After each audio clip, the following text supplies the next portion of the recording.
मैं आशा से अपने यूट्यूब चैनल पर आप लोगों का स्वागत करती हूँ। एक बहुत ही सुंदर शोभा गीत आप लोगों के सामने लेकर प्रस्तुत हुई हूँ मैं, तो प्लीज अपना प्यारा आशीर्वाद बनाए रखिए।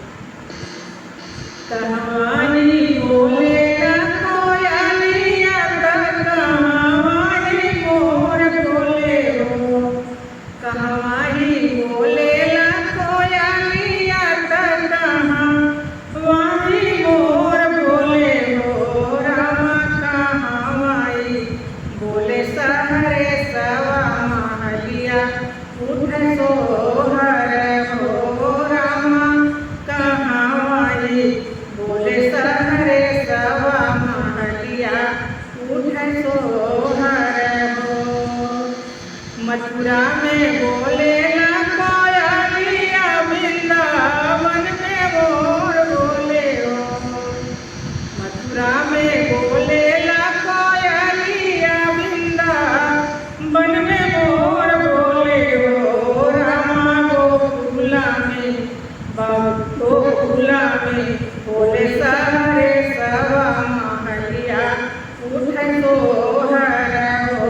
अरे गोकुला में बोले सारे सवा महलिया उठ सोहर हो। के करेलिया नामे लाला नाम खुदिया नावल हो। के करेलिया नामे लाला नाम खुदिया नावल हो। अरे के करेली बाजेला महलिया महलिया उठ सोहर हो। अरे के करेली बाजेला महलिया महलिया उठ सोहर हो।